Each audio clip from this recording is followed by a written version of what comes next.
When we left off, we were talking about promotion, demotion, and casting, and I want to show you guys those things in action real fast. Let's first take a look at promotion.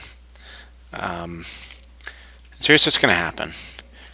We're going to ask the user for a double with the in.next double, and we'll ask the user for an integer with in.next int. And in every case, we're going to perform a couple of operations then. And in every case, the integer is going to get promoted to a double. And we don't see this happen directly. Java doesn't tell us that this happens. It just sort of happens automatically. But when we do, the thing I want you to see is we're not doing any sort of casting here. We're just doing a plus b, a minus b. That should be a times b, and a divided by b. And so when we do this, we're printing the results directly rather than any sort of casting that might happen, or rather than any sort of like storing things in a variable that might change things, which ultimately means that what we have to be careful about, which ultimately means that what we're going to get at the end is a floating point number, which is good.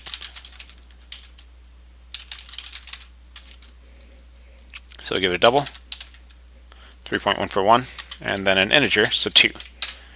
And so we should get 3.141 plus 2 is 5.141, minus 2 is 1.141, times 2, 6.28, a little bit less than 2 pi, and then divided by 2, 1.57, a little bit more than, sorry, a little bit less than pi over 2.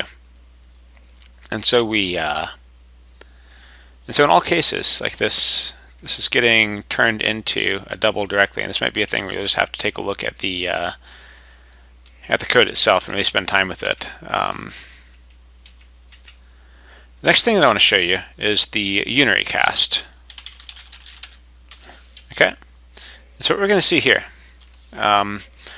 we've got two expressions. The first expression, that double A, is going to be, we're going to cast 14 into a double and then divide it by 3. The second one, we have a double, which we'll call B. We're going to cast the result of the quotient, 14 divided by 3, to a double. And so what we'll see here, the very first one is going to give us 14 thirds, which is about 4 2/3, 4.66667. And the second one is just going to give us 4, because it's integer division, or 4.0, I should say. It's integer division. We get an integer result, then we get a double. Then we're going to, as just for fun, take 3.14159, so the first couple of digits of pi, and cast that into an integer. And so what we should get is 3. Okay, so in this case we have promotion happening up here. We've got integers getting turned into doubles, and then we have demotion down here, where we have doubles getting turned into integers.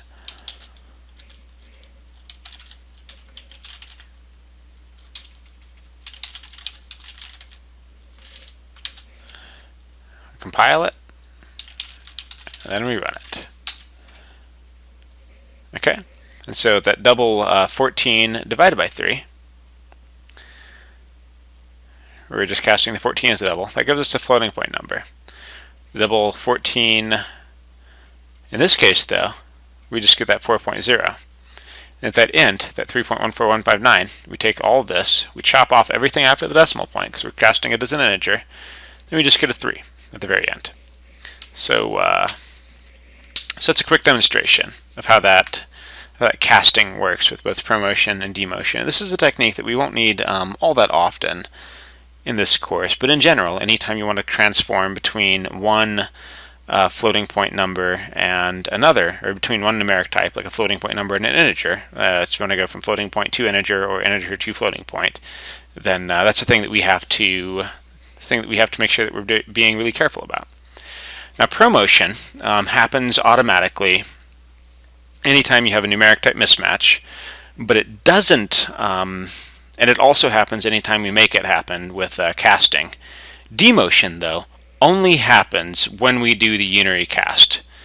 It never happens automatically, as that would be a possible loss of precision. You know, what if you're never going to lose precision. You're never going to lose very many digits going from an integer to a double by accident. That's a pretty easy mistake to fix. You might have a rounding error. but you're not going to lose any precision. 3 is just as precise as a 3.000000. And for most intents and purposes, having an error of 0.00000001 doesn't matter even a tiny bit for most intents and purposes. With demotion, though, let's say we went for 3.141592653 down to 3. That's going to be a huge, huge error. It's going to be an absolutely huge error. And so it's a possible loss of precision. And so Java will never let us demote automatically. Anytime we want to demote, we absolutely have to use the Unary cast.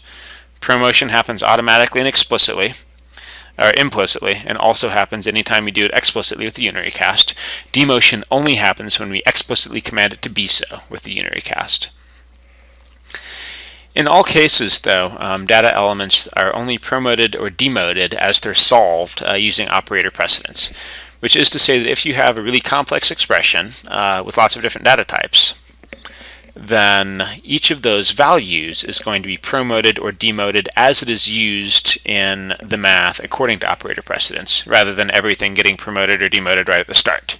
So that's a thing that's really important to be familiar with. And if we're looking forward, if we're talking about promoting and demoting objects, you can also do that using the Unary cast with the object hierarchy. It just takes a little bit more work. It's a technique that I think you learned in CSCI 1620. We're not going to worry about it in this course.